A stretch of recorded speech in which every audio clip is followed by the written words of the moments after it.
Hey guys, kinggath here with another patch for Sim Settlements. This is patch 4.2.4, which I'm calling Color by Faction. And the big feature in this is that it allows people to use faction packs for their decorations and building plan skins, even in normal settlements, without even having Conqueror installed. So there are some cool things for you guys who just like building settlements. Maybe you're not into Conqueror's gameplay, but you want to have faction-themed settlements. So let's talk about that in a minute. First up, I want to give some shout-outs to some new folks who've joined us on Patreon. Seth Schultz, Matthew Peterson, Captain Shack, Crystal Jeffries, and Dr. Death. Welcome to the Sim Settlements family. Thank you so much. It really helps. We are doing a ton of stuff this year, and a lot of that stuff costs money, so you guys are helping us pull this stuff off. So thank you so much for helping us out. Let's move on to the actual patch notes. So in addition to stuff for Sim Settlements, we also have the 1.1.11, well, that's a lot of ones, patch for Workshop Framework, which adds a really cool new feature.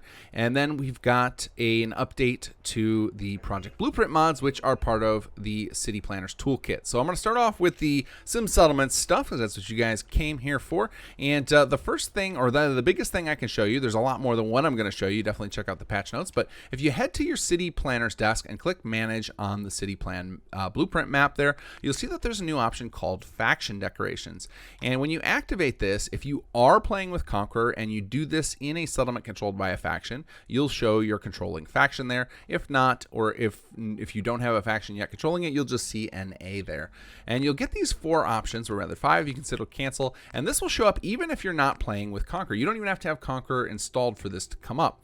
If you are playing Conqueror, so for those of you who are Conqueror players, you've got a faction in control. I'm going to describe real quickly how these work, because they'll work a little bit differently for everybody else, and that's what I want to demonstrate. So for Conqueror players, spawn decorations is basically a way to refresh those faction decorations. Remove is to remove them. Apply building skins is to apply those skins, and this is useful if, say, a faction pack adds skins after you've already conquered the settlement, and the pass to apply those skins automatically already happened.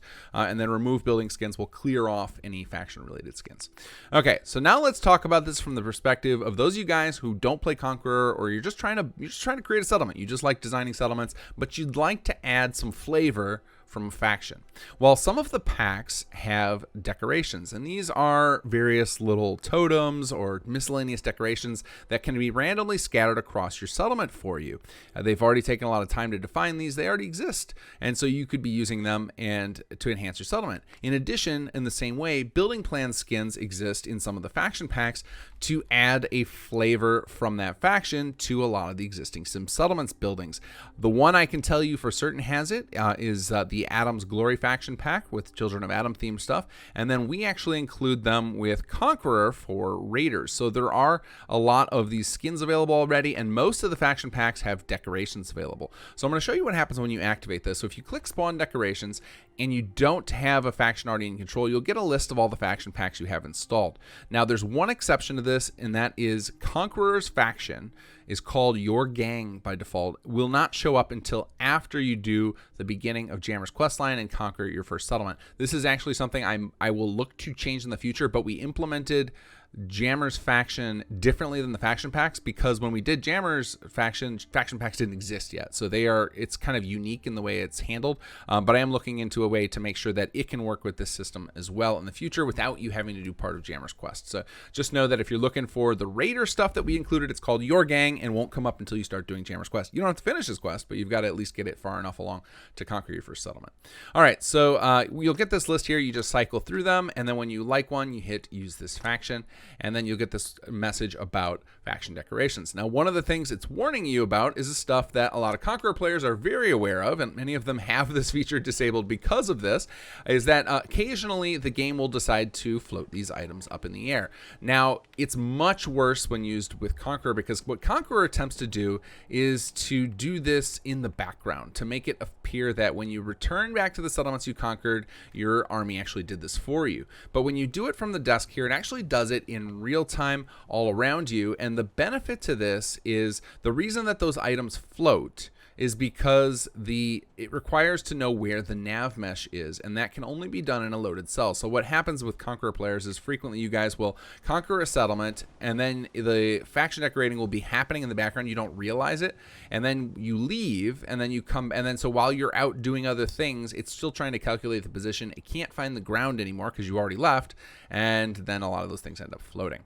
So with this system, instead it places them while you're still there. It doesn't hide them. It doesn't try and mask the fact that it's doing so, because I'm assuming that anybody who wants to use this feature, you're just doing it as an alternate way to actually build your settlement out manually. You just want a big collection of decorations randomly scattered about to add some flavor. Now, the Brotherhood of Steel, I don't know if there's a problem with their decorations or if they're not configured. I don't know what's going on here with this, but I want to go ahead and select Children of Adam, which I have tested in previous runs, and they worked great. So let's head into this, and we'll choose a different faction. Use this faction, and we should see these starting to pop up in just a moment. So the faction decorations would be much less likely to spawn in weird positions when you do it this way, because they will immediately start showing up. In fact, they're starting to show up here, and you can see they'll start repositioning themselves. Now, in the case that you do end up with floating decorations or clipping, or they're just in an awful spot, you can scrap all of these by default, or rather, as long as the faction pack author followed my recommended steps in the faction leaders toolkit, I suggested that they include build records for these so that you could scrap these. So generally, you'll be able to pop into workshop mode and just go ahead and scrap any of these things so that they aren't stuck in your, and what's going on with this one? I don't know why I can't scrap that particular one, but oh, there it goes. It's part of that. I wasn't grabbing on the right thing. So you should be able to scrap all of these if you find that they're coming up in inconvenient places. You can also just pick them up and move them. So if you don't like the position that it decided that a particular one was going to exist, you can pick it up and move it somewhere else. Now, these Children of Adam ones are particularly unique because they actually have sub-spawning. So they'll actually build a piece and then it spawns secondary items, similar to how the way plots work, in that they build something and then they continue to spawn secondary items. And I believe they did this so they could get more interesting items like movable items and lights and things like that. But anyway, so now you can get these decorations and help kind of quickly set up a little flavor for a particular faction, and maybe help inspire you to design the rest of your faction to fit the theme of that faction, just like we do with Conqueror stuff. And then the building plan skins are a similar thing. These apply to plots, but if you go ahead and activate that same menu there and you hit choose apply building skins, you get the same thing here. The difference between this is there's the skins for the building plans do not require you to stick around, and the system to check for those is very, very slow. So I would recommend you go do other things. I would also check the faction packs actual mod page and confirm they even have skins, because many of them don't have skins, but they'll still show up on this list regardless, so that it'll try to find skins that are related to that faction. But again, another good one, the Children of Adam one definitely has skins, and they apply to a lot of the default Sim Settlements buildings. In fact, if you were a faction pack author out there and you're looking for a great way to add some new flavor and content that a lot of players would be looking for, even non-Conqueror players, is taking the buildings that are included with Sim Settlements and designing skins for those that use your faction's kind of flavor and theme to it. People would love that. People have been asking us to make Brotherhood of Steel and Institute themed buildings for a long time, and there are very few of them available. So taking all of the existing buildings we already designed for Sim Settlements and making alterations to them is a really, really easy way to add content, and it doesn't take much time. You can check out the what is it called? The Builder's Toolkit. I almost forgot my own toolkit name. Check out the Builder's Toolkit if you're a faction pack author and you want to learn how to do that. And if you're not, if you're just somebody out there who's interested in making skins for these buildings, you can actually inject skins into the system, and as long as they're tagged with the appropriate faction, when people go to use this faction system, it will pick those up. It's automatically set up to pick up any based on faction, not based on faction pack. So I tried to make this stuff as expandable as possible so many, many people could contribute to this, because that's just basically what Sim Settlement's success has been on. We've been able to have this awesome set of buildings because the community came together and built content together. Oh, we're getting really slammed here with the rads. Must be a sign since I set up with the Children of Adam here. All right, let's move on to the next mod, but first I'm going to fix this weather here because that's going to drive me nuts. Let's see. FW2B52A. There we go. This is how much I play Fallout 4. I have weather IDs memorized. All right, so the next thing up is Workshop Framework. This new patch adds a feature I've been wanting to add to it for a while, and that's an auto-cleaning workshop menu system. So as many of you guys know, I have been advocating for everybody to use and install Settlement Menu Manager because it solves a big problem, which is that after you uninstall a mod that added workshop items, your workshop menu will be broken. You'll have random things missing. Well, now as of the new Workshop Framework patch, that should never happen again. So even mods that failed to include uninstallers or didn't use Settlement Menu Manager can no longer break your menu. Workshop Framework will automatically repair your menu every time you load your game. It will go through and scan the menu and make sure that everything is good to go. So it might not be fixed immediately after you load up, but within a minute or two of you loading your game, it will have repaired your menu. No need to run a holotape or run any other option. It's going to do that automatically every time you start your game, and it is intelligent enough to not do it multiple times in a row if you're rapid loading your save files. So that I think is a huge improvement, and because of that feature, if you have Workshop Framework installed, but you don't have Settlement Menu Manager, you will still get the Sim Settlements menu, including the Project Blueprint menu. So previously, Settlement Menu Manager had been a requirement if you wanted these custom menus. Now Workshop Framework is an alternate method to get them. So now, and the reason I do that is because I don't want Sim Settlements ever to be responsible for breaking your menu, because then there's just one more bug I got to deal with. So so one of those two mods is required because both of them protect your build menu from breaking. So if you have Workshop Framework or Settlement Menu Manager, you will suddenly find that the Sim Settlements and Project Blueprint menus work. Now, if you're not familiar with the Project Blueprint menus, that's the last thing we're going to talk about. Project Blueprint is a series of mods that are hidden inside of the City Planners Toolkit, and the reason that they're hidden in there is because some of the items are a little wonky, so you've got to be a kind of a power user to be using them, and most people who design settlements obsessively are basically power users. So these are not available on Xbox for a very good reason. They would crash your game because there are probably 15,000 items spread across these Project Blueprint mods. They're all the items in them are stored in Sim Settlements, so that people who make city plans or transfer settlements blueprints and you're building with these, anybody who just has Sim Settlements installed will be able to use the plan without needing to have a bunch of extra mods. Because that's one of the big problems that folks using transfer settlements find, is that getting people to download their blueprints is difficult because they'll have so many different mods to choose from, and people will automatically start complaining in the comments that there are too many mods to install. Well, Project Blueprint was our attempt to solve that by storing a boatload of items inside of Sim Settlements. So speaking of that, one of the changes that Project Blueprint mods got with the City Leaders or City Planners Toolkit is to, if you go into Project Blueprint now, you'll see that there's now a contest winner item section. So every month with the City Planners contest, I'm screwing up all the names of my things today. I'll throw them out the window. It's Corona's gotten me, I guess.